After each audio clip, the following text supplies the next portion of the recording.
얼마 전에 어느 잡지에서 어느 기자가 한 칸짜리 옥탑방에 새들어 사는 어떤 부인을 인터뷰한 기사를 실었습니다. 그 기자가 부인에게 물었습니다.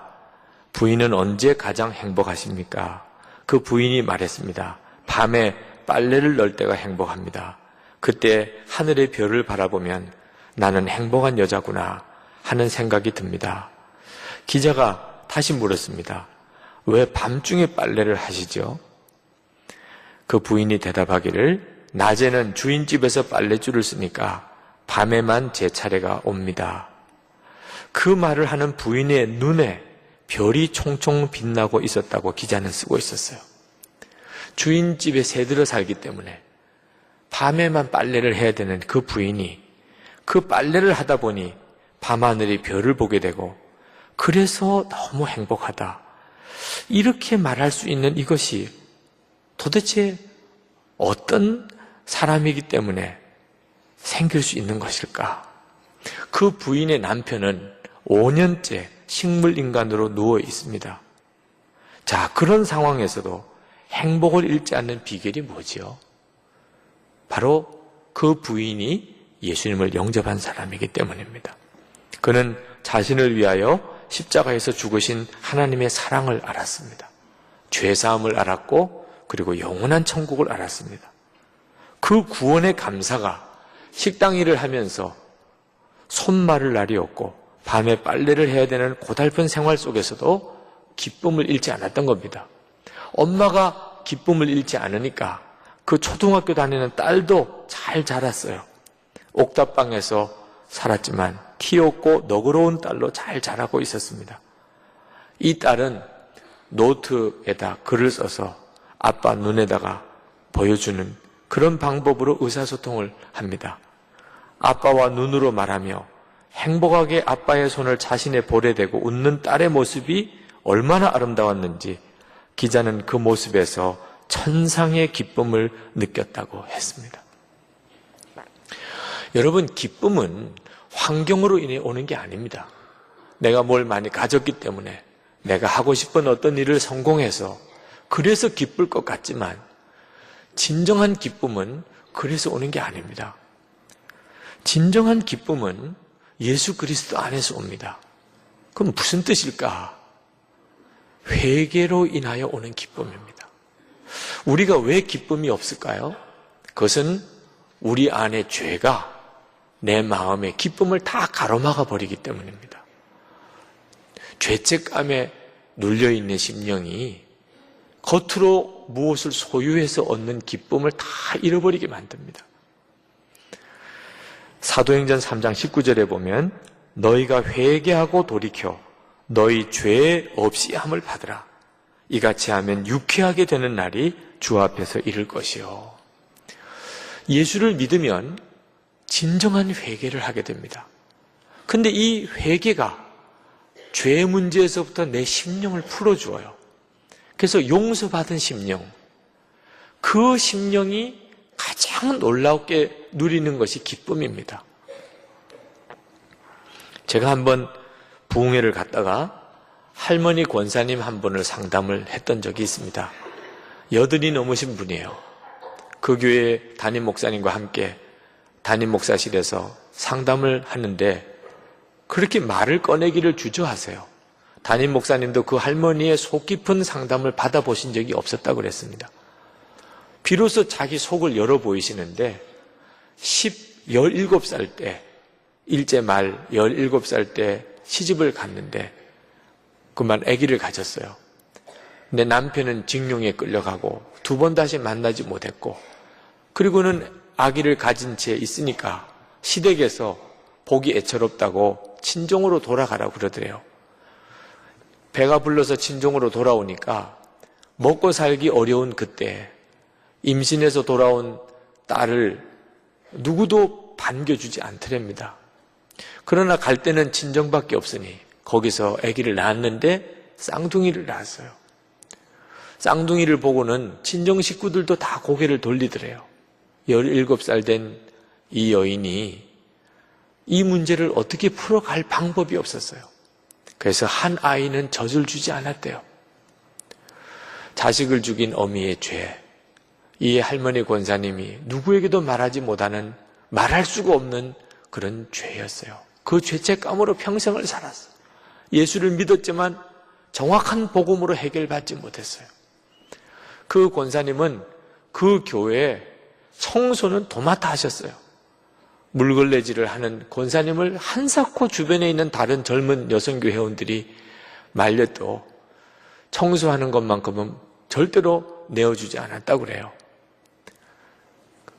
예배당을 쓸고 닦으면서 이렇게라도 하면 하나님 앞에 섰을 때 자식 죽인 어미의 죄 용서받을 수 있을까? 그 권사님은 평생 그렇게 살았어요.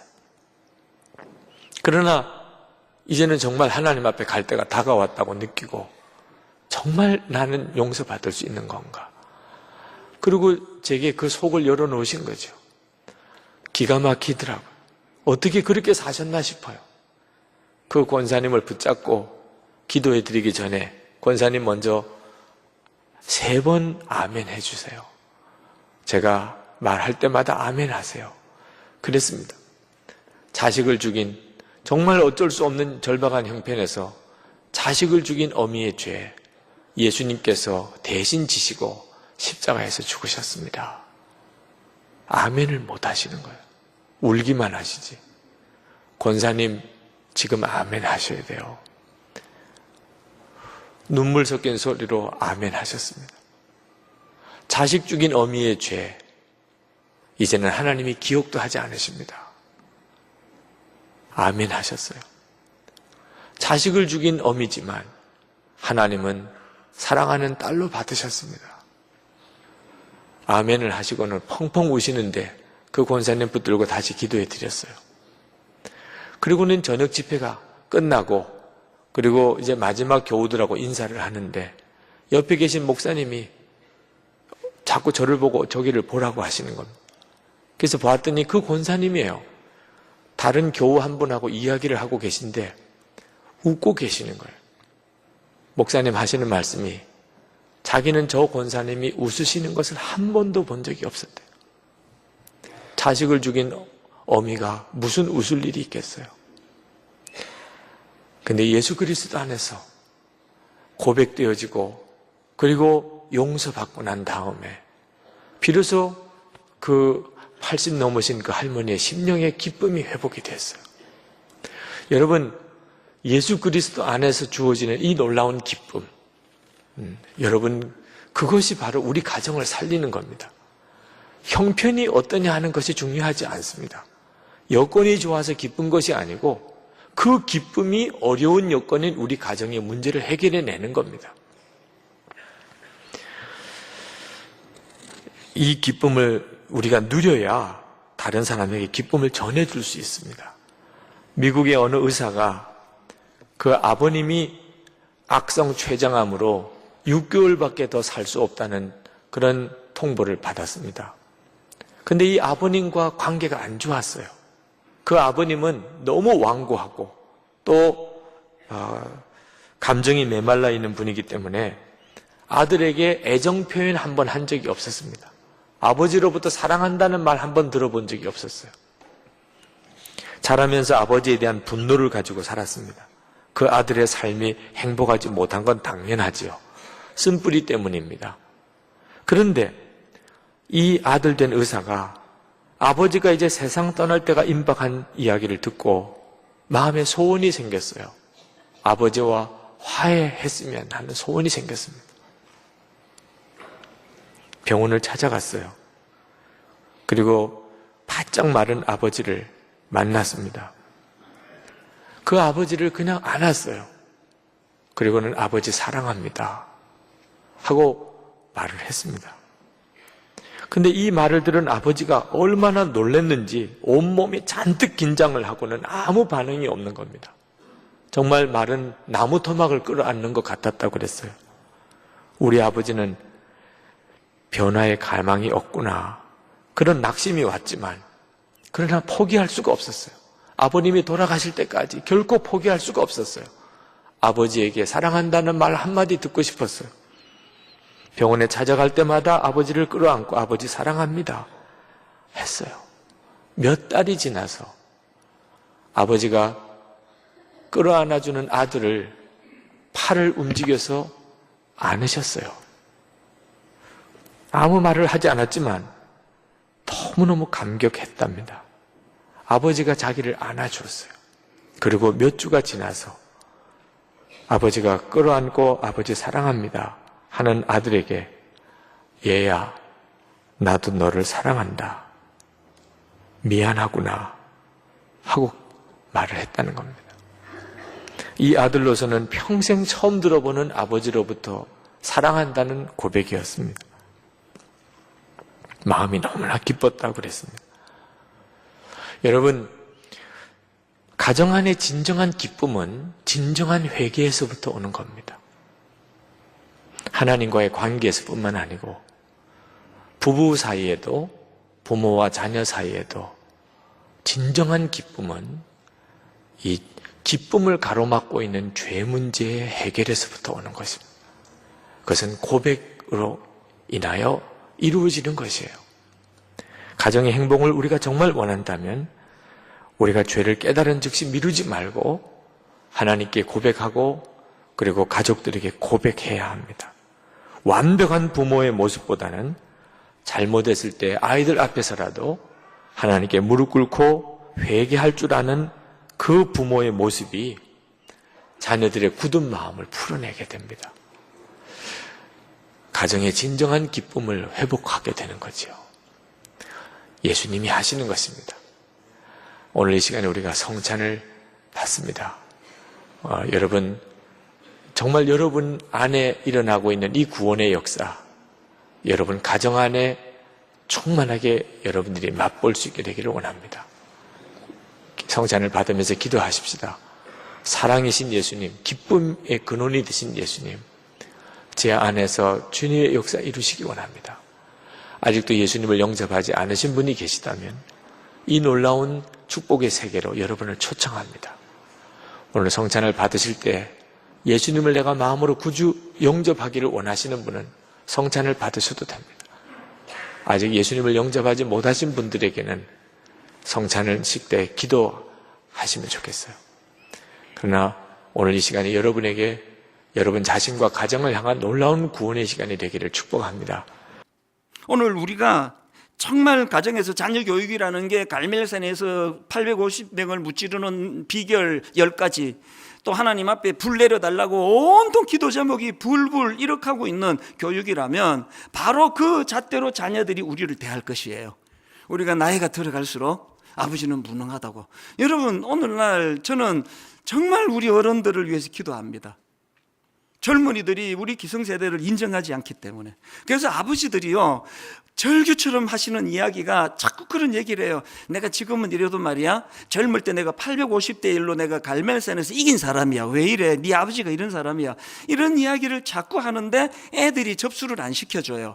과거가 중요합니까? 지금이 중요하죠. 우리가 자녀들로부터 이런 초라한 평가를 받고 싶지 않으면 우리도 자녀를 갈멜산이 아니라 호렙산으로 대하기를 원합니다. 호렙산으로. 초라해질수록 가정에서의 위로가 필요하고 초라해질수록 가정에서 회복이 일어나는 곳이라는 것. 요즘에 중년 남자분들이 저한테 오셔가지고 펑펑 울다 가는 일이,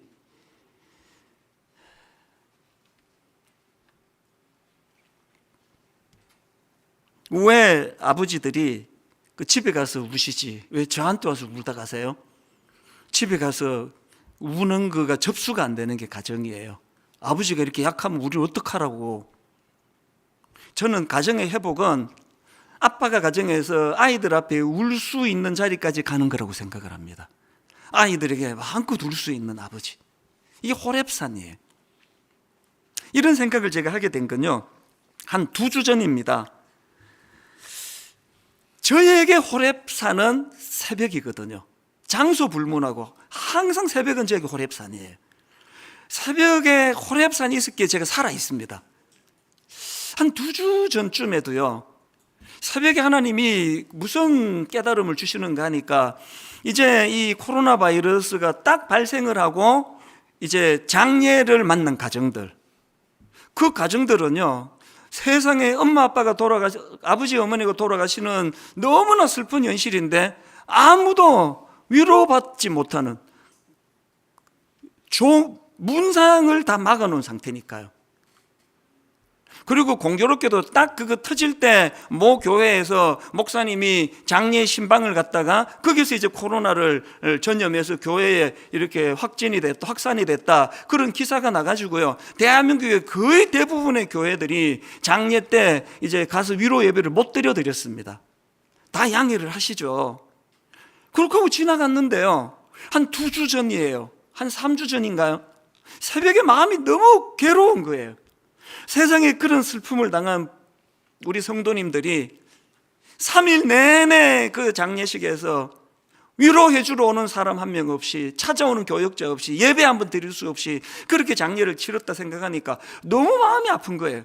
그 제가 마음에 그날 결심한 게, 이제 내가 날이 밝으면 이분들에게 다 전화를 해가지고 한 분 한 분 내가 기도해 드리고 위로해 드려야 되겠다, 그렇게 생각을 하고는 교역자들에게 그동안 장례를 당한 분들 그 문상객을 받지 못하는 그런 가정들을 나한테 좀 보내달라 그랬더니 이게 우리 교회 비극입니다. 80가정이에요. 80가정. 80가정에 제가 진심을 담아 다 전화해 드리고 눈물로 기도해 드릴 자신이 없더라고요. 한 40가정 넘어가면 형식으로 할 것 밖에 안 될 거 아닙니까? 그래서 내가 생각을 바꿨습니다. 편지를 쓰자. 그래서 내가 정성껏 위로 편지를 쓰고 조그마한 과일 바구니를 하나 선물로 준비해서 이걸 택배로 보내드려야 되겠다 그랬더니요, 참 우리 교역자들이 고마워요. 교구 교역자들이, 아니 목사님 택배가 뭡니까? 우리가 배달하겠습니다. 그래서 그 80여 우리 어려움을 슬픔을 당한 가정들에게 편지와 과일을 들고 직접 이제 신방을 가서, 그때도 뭐 대면도 잘 못하는 상황이에요. 잠깐 서서 그렇게 기도를 하더라도 그렇게 위로를 해드렸는데요, 그렇게 하고 한 며칠이 지난 다음에 그 80몇 가정 중에 한 남자 성도가 메일이 왔습니다. 저는 이 장례랑 아무 상관없이 그 메일을 먹먹하게 제가 눈물을 머금으면서 읽었습니다. 왜 그런가 하니까요, 거기에 오늘 우리 아버지들, 이 가장들의 애환이 다 담겨 있는데 이분이 어떤 꿈이 있어요. 꿈이 잘 안 풀리는 겁니다. 그래서 이제 대리 운전을 하면서 그렇게 가정을 위해서 애쓰시는 분인데요, 앞부분의 내용을 한번 들어보십시오. 어느 때는 임진각 근처까지, 때로는 강원도로, 때로는 전라도 광주로, 심지어는 36km를 걸어갈 작정으로 들어간 원주시 외가, 세상이 36km 그 낯선 그 시골길을 걷는다는 게 이게 뭘 의미하나 상상이 잘 안 되더라고요. 그 다음도 보세요. 평택에서는 16km를 추운 겨울에 마음으로 절반 걸어 나오면서 찬양하다가 기도하다가 히치하이킹을 해도 아무도 안 태워주는데 어느 청년 2명을 보내줘서 타고 나온 적도 있었습니다. 잠시 고생을 생각하다가 숨이 터질 듯 5km를 쉬지 않고 양평역까지 달린 기억이, 죽을 힘을 다해 일을 하던 제 모습이 비참하다 못해 아무도 알아주지 않는 고생이라는 생각에 저 자신이 밉기도 하고 주님을 원망하다가도 빗길에 안경을 닦으며 전화를 받으며 우산 쓰고 달리다가 화가 나서 우산을 집어 던지고 싶은 분노가 일어나며 잠시 멈춰 마음으로 기도하며 마음을 다스리고 나서 일을 하였던 기억이 납니다. 이런 내용이 쭉 열거되는데 저는 이 시대 아버지들의 수고하시는 모습이 너무너무 마음이 아팠습니다. 교역자들과 이런 얘기를 하니까 또 어느 글을 보고 자료를 보니까 밤 11시까지 퇴근을 못하는 아버지가 태반이더라고요. 그런데 여러분, 제가 이 편지를 인용하기로 한 건 얼마나 고생하는 데에 초점이 있지 않습니다. 그 다음 내용을 한번 들어보세요. 코로나로 인하여 주일 예배를 가정에서 드릴 때 어디서도 보지 못한 저희 4명의 놀라운 화음, 아내는 소프라노, 테너인 대학생 아들, 그리고 음치박치인 소리만 크게 내는 아빠, 그리고 저를 꼭 닮은 딸이 함께 찬양하다가 서로 배를 잡고 웃었습니다. 하나님께서는 하나님께서도 기뻐하시는 예배라는 생각이 들었던 것은 준비는 좀 늦었지만 그래도 힘을 다해 드리고자 하는 마음과 이상한 화음이 서로 쳐다보는 기이한 현상이 일어나서 하늘로부터 부어지는 기쁨을 아랫배에서부터 올라오는 것을 느끼게 되었습니다. 주중에 너무 일이 힘들어 36km를 걸어가기로 작정을 하고 전라도 광주까지가 그 손님 내려다 주고 그 새벽에 올라올 길이 막막해 낙심해 어떨 때는 그냥 들고 있던 우산을 집어 던지고 싶은 분노가 솟구치는 그런 삶을 영위하면서도 이 가정은 호렙산의 가정이었기 때문에 주님과 함께 같이 가족이 예배드리는데 깔깔거리고 웃고 배 밑바닥에서부터 올라오는 하나님 주시는 그 위로하심으로 치유가 일어나는 이 일을 경험했더라는 거예요. 그랬더니 결과를요, 아까 읽어드리지 않은 부분 마저 읽어드리고 오늘 말씀을 마무리하기를 원하는데요, 이 내용을 다시 들어보세요. 어느 날은 19시간을 대리운전을 할 때가 많고 그렇게 산 게 벌써 2년의 세월이 흘렀습니다. 여러분, 하루 24시간 중에 19시간을 대리운전한다는 게 이게 가능한 일인가, 내가 많은 생각을 하게 됐는데 그 다음 내용을 들어보세요. 그렇게 몸은 몸대로 지쳐가지만, 자, 그 다음부터 보세요. 이제 그 손님들에 대한 이야기입니다.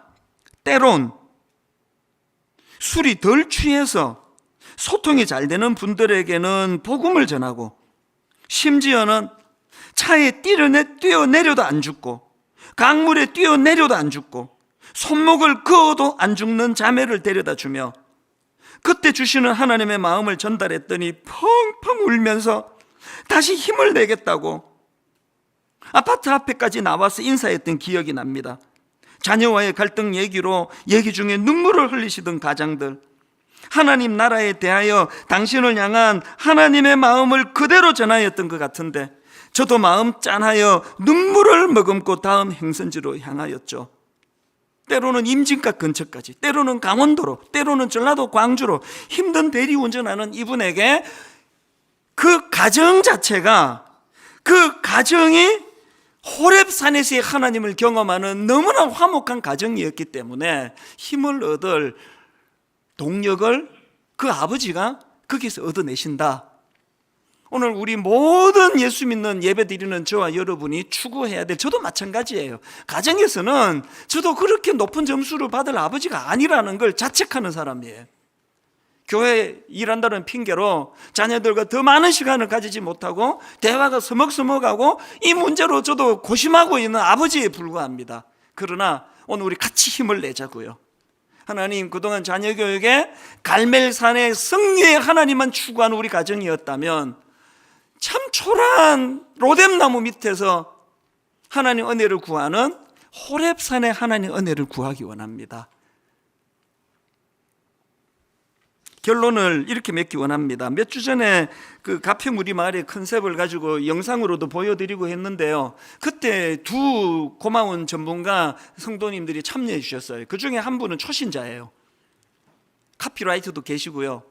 그래서 이제 가평 우리 마을이 어떤 공동체가 되면 좋겠느냐를 토론을 하는데 그 초신자 자매님이 이런 이야기를 하더라고요. 자기는 마음이 힘들고 눈물이 나고 억장이 무너지고 그럴 때면 듣는 팝송이 하나 있대요. 그 팝송이 뭐냐 보니까 A Shoulder to Cry On, 우리말로 하면은 기대어 울 수 있는 어깨, 기대어 울 수 있는 어깨. 저는 그 나중에 검색해 보니까 모르는 노래더라고요. 그러면서 이 자매님이 이 shoulder to cry on, 기대어 울 수 있는 어깨, 분당 우리 교회가, 가평 우리 마을이 기대어 울 수 있는 어깨면 좋겠습니다. 그 초신자가 그런 이야기를 하시더라고요. 그분이 이제 돌아가고 난 다음에 검색을 해서 이 노래를 내가 찾아봤습니다. 그랬더니 노랫말이 이렇게 돼 있더라고요. 인생을 살다 보면 기복이 있기 마련이에요. 일이 잘 풀리지 않을 때 가야 할 길이 더 멀게 느껴지죠. 그리고 자신의 감정 때문에 기죽는 것보다 더 심한 고통은 없어요.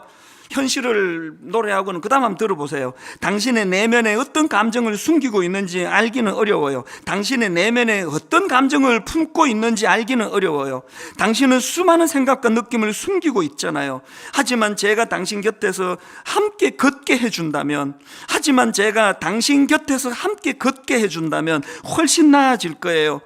고민을 털어놓을 상대가 필요하다면, 의지할 친구가 필요하다면, 세상이 모두 사라진 듯하고 혼자 남은 듯하다면 내가 당신과 있어 줄게요.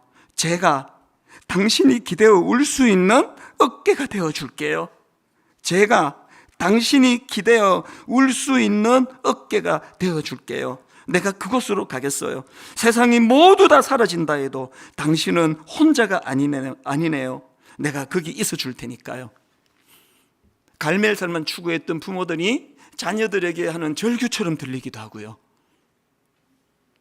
너무너무 초라해진 우리 아버지, 어머니, 연로하신 부모님을 향하여 우리 젊은 자녀들이 눈물로 들여야 될 호소 같기도 하고요. 무엇보다도 여러분, 오늘 설교 제목이 지쳐있는 가정, 대안은 없는가? 여러분, 대안이 있습니다. 호렙산에서의 세미한 음성을 듣도록 하는 것.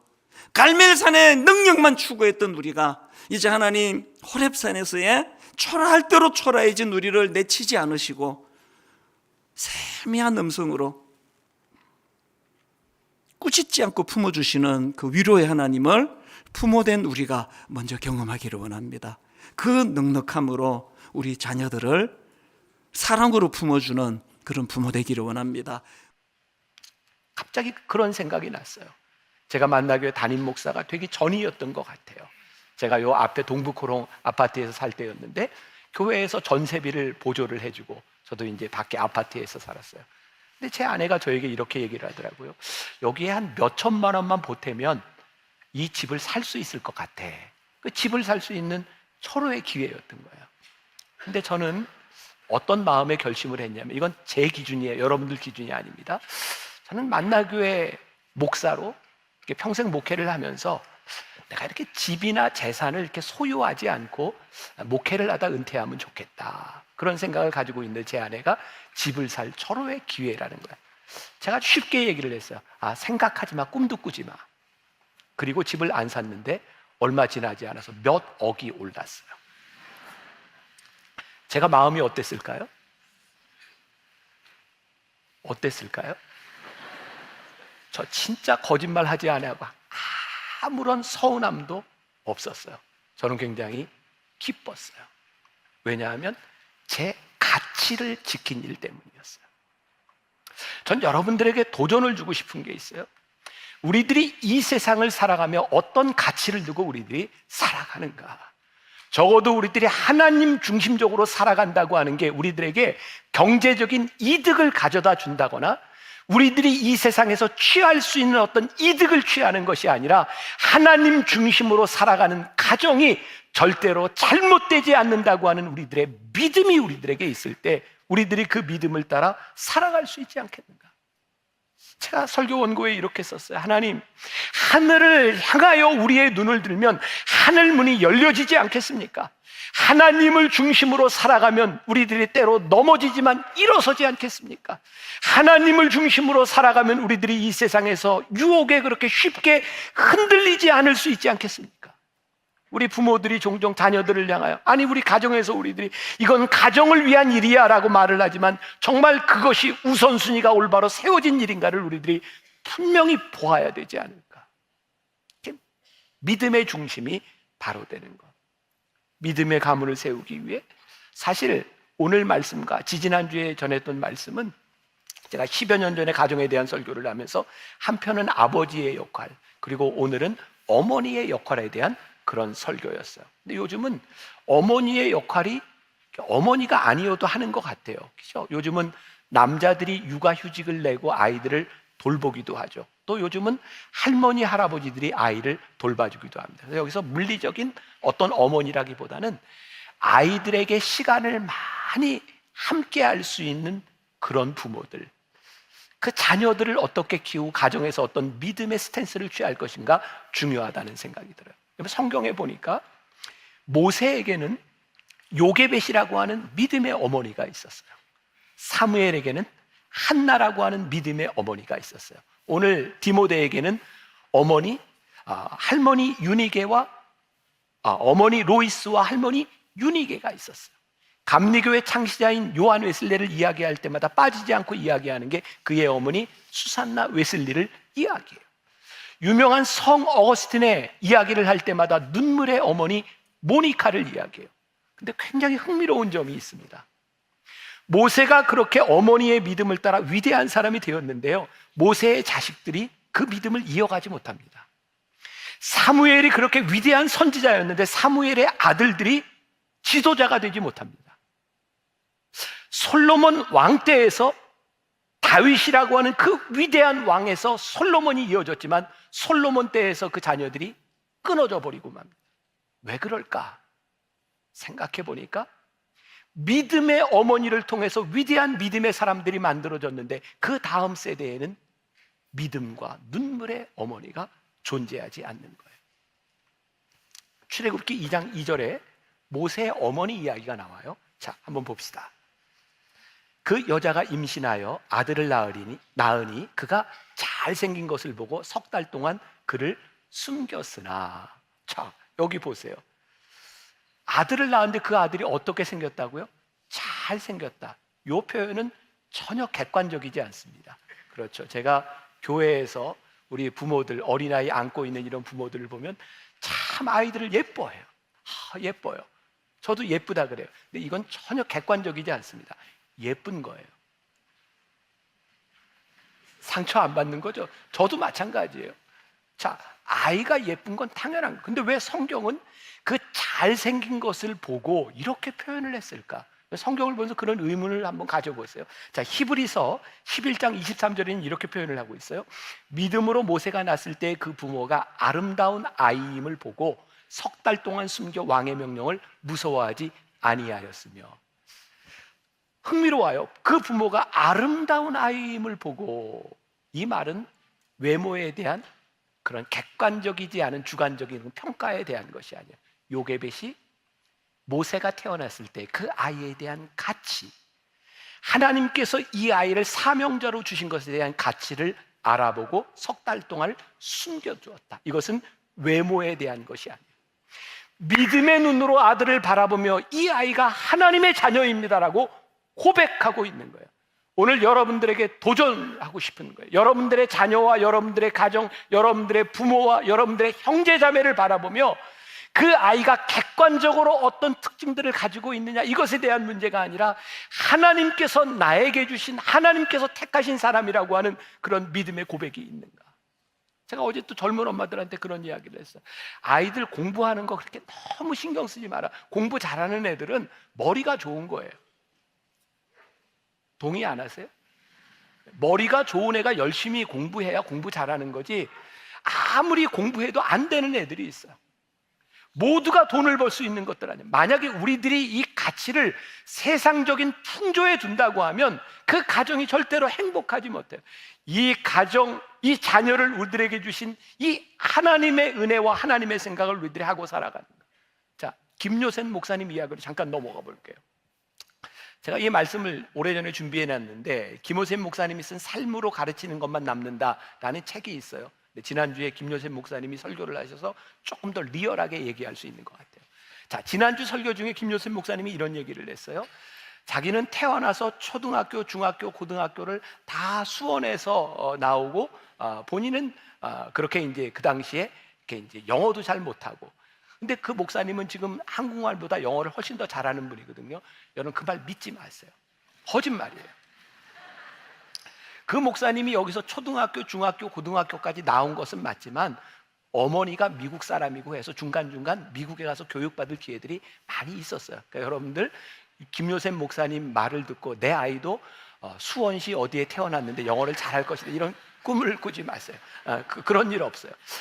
그 목사님 책에 보면 초등학교 4학년 때 이야기가 나와요. 4학년 때 미국으로 갔는데, 학교에 갔는데, 그때는 영어를 잘 못할 때인데 선생님이 수업 시간에 아이들에게 단어를 불러주고 스펠링을 맞추는 그런 수업 시간이었던 거예요. 아이들에게 애플 그러면 APPLE 뭐 이렇게 이야기를 하고, 이 목사님은 영어를 잘 못하는데 두려운 거예요. 나한테 물어보면 어떡하지?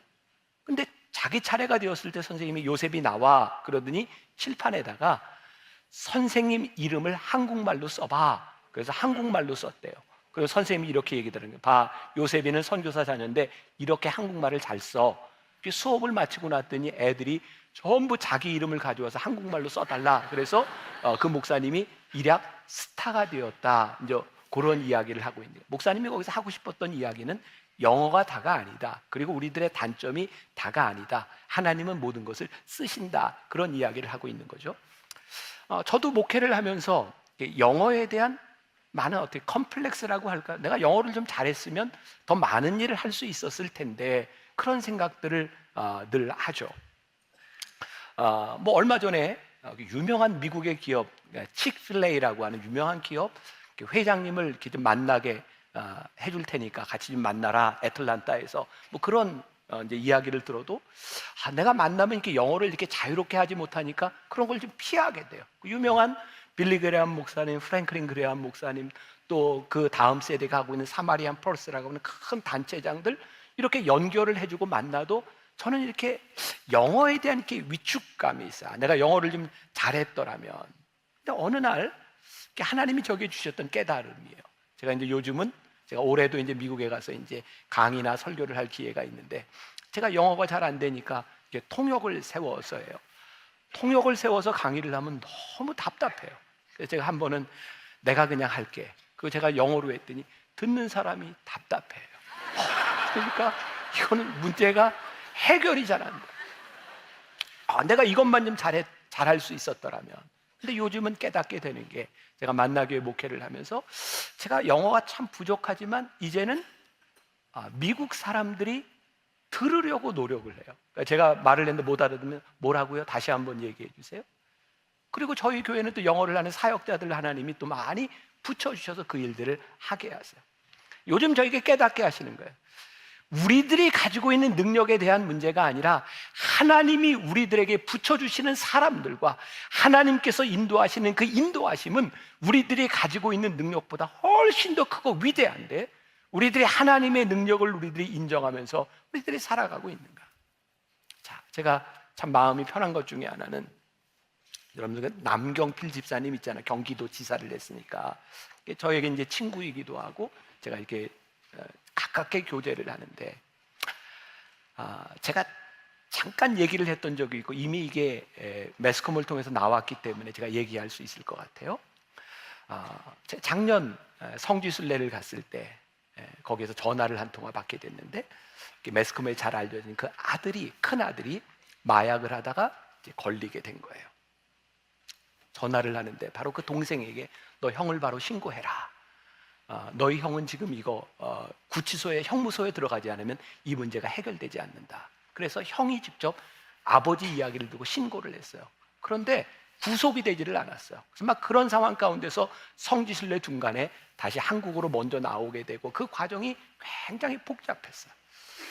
그때 남경필 집사가 그런 믿음 신앙 고백을 했어요. 뭐냐면 목사님, 이 마약을 도저히 끊을 수도 없고 어떻게 할 수도 없고 요양원에도 집어내보고 치료소에도 들여다보고 무엇을 해도 되지 않는데 정말 아무것도 할 수 없는 상황 가운데서 비행기를 타고 나가는 과정 가운데 성령님을 경험했어요. 성령님을 경험하게 된 게 뭐였냐면 하나님, 제 힘으로는 할 수 있는 게 없어요. 하나님께 제 아들을 맡깁니다. 근데 그 순간 형언할 수 없는 평안함이 그 마음에 찾아오게 됩니다. 저에게 울면서 그런 고백을 했어요. 목사님, 저 이런 고백은 처음입니다. 여러분들에게 한번 물어볼게요. 그 아들을 하나님께 맡겼기 때문에 그 아버지에게 무거움과 부담감이 사라졌을까요? 아니에요. 여전히 아들 때문에 아프고 힘들어요. 근데 하나님께서 소망을 주셨다는 거예요. 하나님께서 하신다. 그 힘들고 어려운 시간들을 지나가는데 하나님이 소망을 주셨다는 거예요. 제가 정말 다행스러운 게 지금 이제 다음 주 여러분들 선거철을 앞두고 있는데 이 남경필 집사가 정치를 안 하는 사람이니까 제가 지금 이야기를 하지. 제가 오늘 아침에 넥타이를 매는데 몇 번 풀었어요. 빨간색을 맬 수도 없고 파란색을 맬 수도 없고 이 색깔 매고 왔어요. 투표들은 다 하세요. 뭘 하든 하나님이 하신다. 자녀에 대해만 이야기를 하는 게 아니에요. 여러분들의 남편과 여러분들의 아내와 여러분들의 가정, 아무리 하나님께 맡겨도 힘들어요. 근데 하나님께서 소망을 주시는데, 남집사님 얘기예요. 그 아들이 지금 마약을 끊지 못하고 지금 형무소에 들어가 있는 그 아들이 초등학교를 졸업할 때 교장 선생님이 물었대요. 너 앞으로 뭐 될 거니? 예, 저 목사 될 거예요. 그때 그 얘기가 생각나더라는 거예요. 하나님, 그때 고백했던 그 소망이 이루어지기를 소원합니다. 제가 그 소망에 동의했어요. 그리고 그 아들이 목사가 된다면 내가 얼마나 도움이 될지 모르겠지만 그 아들이 사역하는 걸 내가 도와줄 용의가 있다. 오늘 여러분들에게 그런 말씀을 드리고 싶어요. 하나님께 맡긴다고 하는 것, 우리들의 가정의 믿음의 중심이 세워진다고 하는 것은 여러분들에게 어려움이 없어지는 게 아니에요. 하나님께서 여러분들에게 뭘 주신다고요? 소망을 주신다고요. 하나님께서 여러분들의 가정을 붙들어 주신다고요. 그리고 이 일로 인하여, 하나님이 붙들어 주심을 인하여 저는 이 교회가 이 땅의 소망이 될 수 있음을 믿으며 이 나라와 이 민족의 소망이 될 수 있음을 저는 믿습니다. 우리 이 소망을 가지고 여러분들의 가정을 위하여 기도했으면 좋겠어요. 여러분들의 가정을 축복할 수 있으면 좋겠어요.